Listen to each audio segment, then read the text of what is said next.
Welcome. Jack Powers here, another episode of Infamous Federal Prisoners. So, what we have in this episode is probably the biggest domestic terrorism case that ever occurred in the homeland. Bar none. Bar none. This is the biggest. And it's about a fellow by the name of Michael Fortier. And Michael Fortier was supposedly, and was, the third man behind Timothy McVeigh and Terry Nichols in the Oklahoma City bombing. That bombing happened on the infamous date of April 19, 1995. And there were 168 people killed in that federal courthouse, the Alfred P. Murrah Federal Courthouse building. And there were 198 people, including children, 168, including children. And there were over 800 injuries, some of them pretty serious. So eventually, Timothy McVeigh and Terry Nichols and Michael Fortier were brought down for that act. As happenstance would have it, he was trying to get away. Timothy McVeigh was trying to get away, and he was driving this car with bad tags, because they didn't believe in tags. They thought they were sovereign citizens and all that. And so he got pulled over, and he got brought to the jail, and when they crunched the numbers, same way as with Eric Rudolph. When they crunched the information, they found out it's Tim McVeigh, and he might be a suspect over here in this monolithic, life-changing, country-altering act of terrorism, domestic terrorism that just happened. So, yeah, they were probably pretty surprised to find out, and can't imagine the bonuses they must have got. But the long and the short of this is that Michael Fortier turned government informant. Michael Fortier was the one who first had the pangs of consciousness after he saw what had happened. He folded, basically. He folded his hand. He said, here you go. I mean, yeah, this is just, can't handle it psychologically.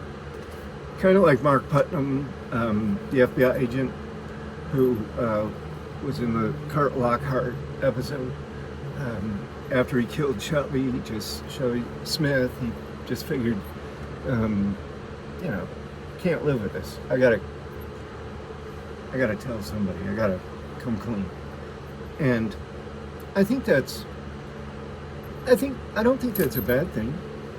I think that's a good thing. I think human consciousness or conscience is a good thing. They're two different things, but conscience is what I mean to say. Having a sense of right and wrong and knowing where that line is, knowing what you can do and really what you're not going to do. That's critical. But Michael Fortier folded. He became a government witness, and we were all facing death penalties. Obviously, those guys were all, they were going to their doom. They were going to, lethal injection at Terre Haute, Indiana. All of them. As fast as the government could get them there. That's where they were headed. All of them. And it's sort of admirable how that whole thing was processed. I mean, because I think in a way, my own opinion again, I think in a way they got it right.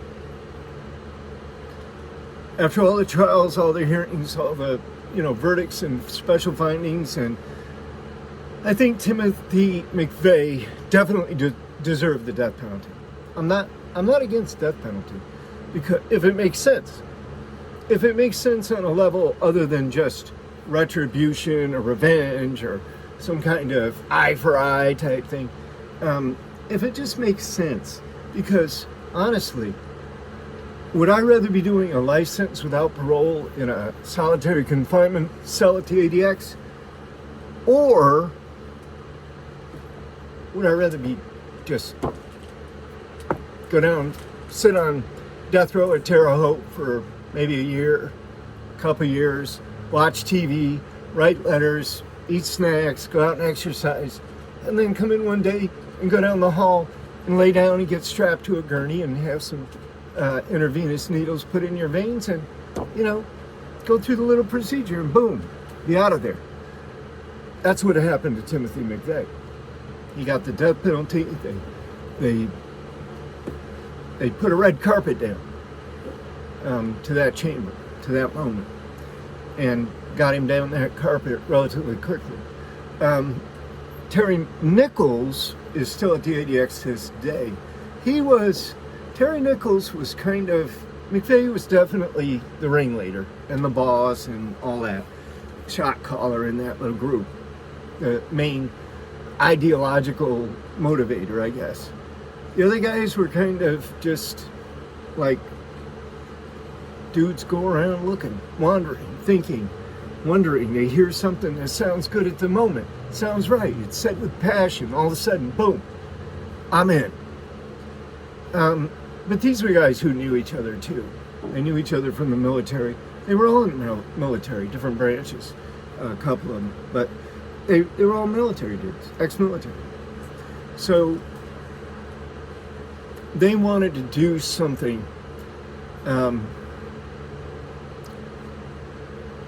about excessive government power, what they perceived as being abusive use of power by the U.S. government. That's what that was all about. Ruby Ridge, Waco, with the Branch Davidians and how they did them. Things were lining up. They already had these idealistic or they had a certain perspective on life events. It was their own perspective. It was from their own experiences. It gave them a different outlook. And when Timothy McVeigh saw this, he was just one of those dudes that said, something's got to be done. I mean, there's this little revolutionary psychotic probably in some people, in their brains, in their psyches. And he probably saw himself as, political activist. At least somebody that wasn't going to sit by idly. So his plan was, let's blow up a federal courthouse and bring attention. Let's let them know, hey, they can't do this to us without us coming back on them. And letting them know that, tyrants can be deposed. That was their basic mindset. And he was able to sell them guys, Terry Nichols and Michael Fortier, on those concepts. And so they got this scheme together, and they blew up this courthouse and created all this carnage and got caught almost immediately. And Michael Fortier, he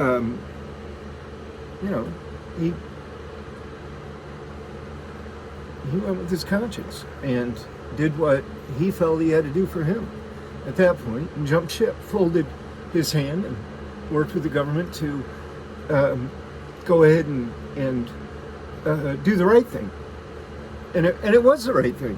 I mean, I know Michael Fortier. I know him well. He knows me well. We hung out for months in the units for prisoner witnesses in the Federal Bureau of Prisons. So I know Michael Fortier very well, and smart guy, just a good-hearted guy.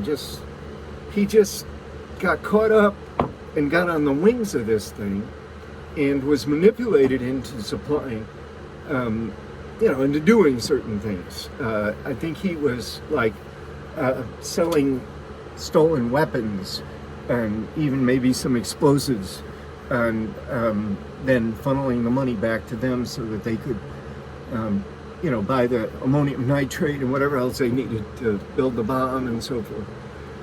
So he was definitely a part of it, instrumental, but they offered him a deal to give him 12 years instead of the rest of his natural life in prison. And he said, okay. That was it. So he did indeed follow through. He was in the prisoner witness program and then went into, obviously would go right into WITSEC, the U.S. Marshals Witness Protection Program on the streets when he was released. He was released some time ago now. But I hope he's doing well. I hope that, it's like Sammy the Bull. It's like a lot of guys, that are mass or have something to do with mass killings.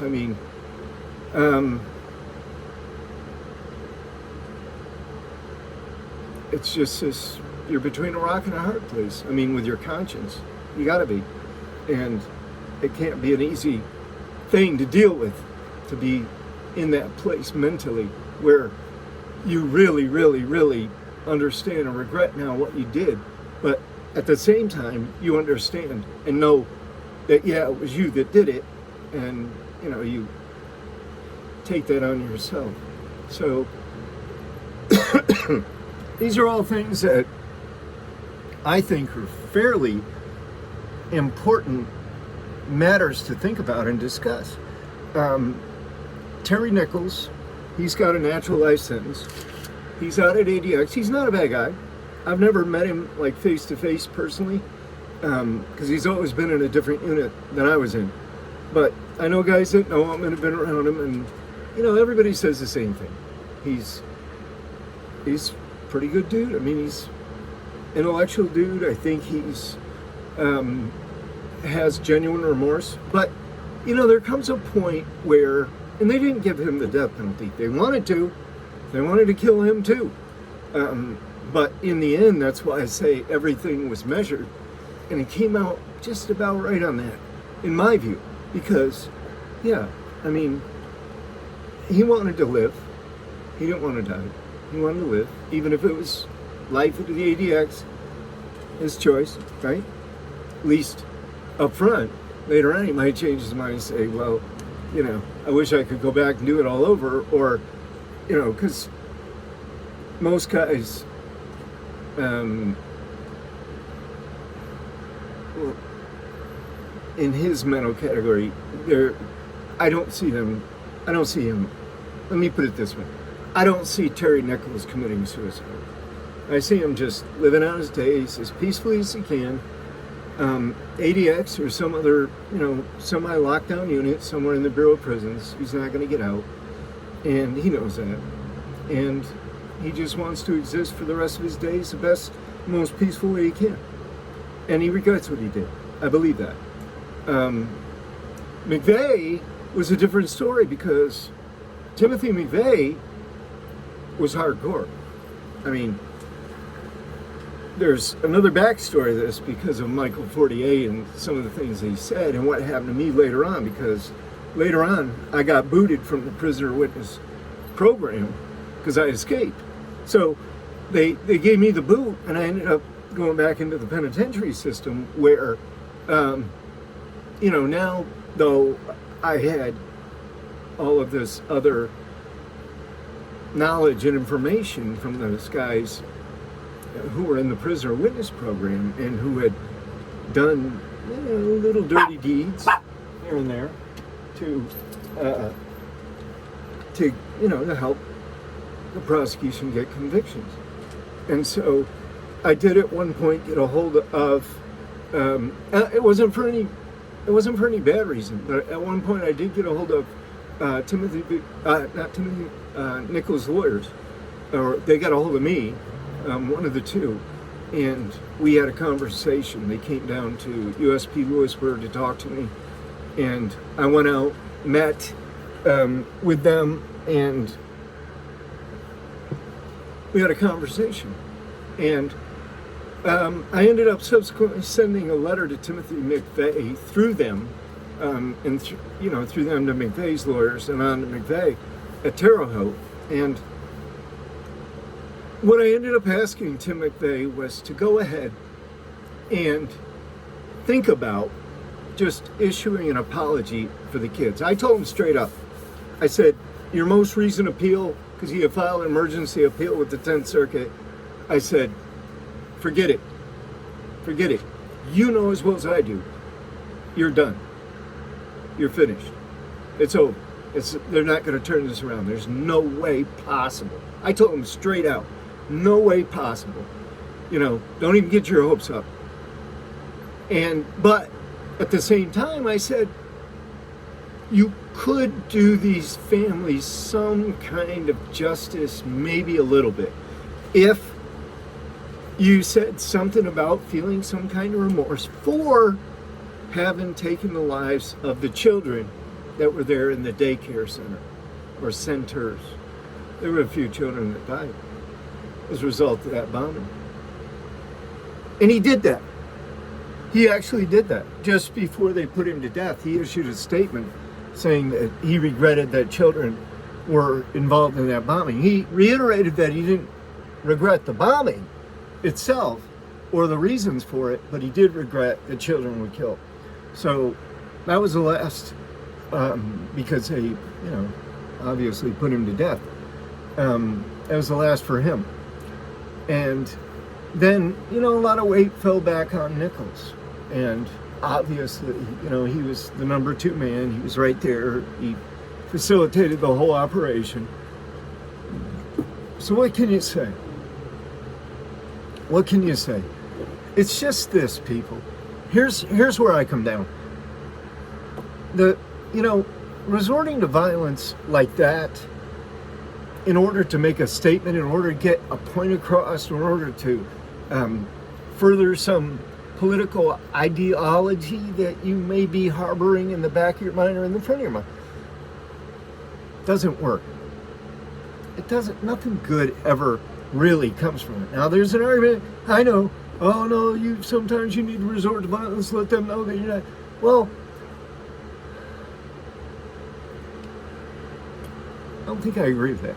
I think that if people can take an intelligent approach to trying to resolve issues or trying to modify their own expectations about what human life is all about to begin with, then they won't get off on these tangents and go all, self-righteous and dogmatic and fucking extremist. That extremist shit where you're just randomly killing fucking people, it ain't cool. That just ain't cool, man. I don't care what anybody says. That ain't cool. If you're just shooting into a crowd, fuck that. That ain't cool. But peace be with everybody. ADX Supermax, The Alcatraz of the Rockies, and other books by Jack Powers, Amazon.com. Please subscribe to this channel. I'll see you next time. Thank you for tuning in.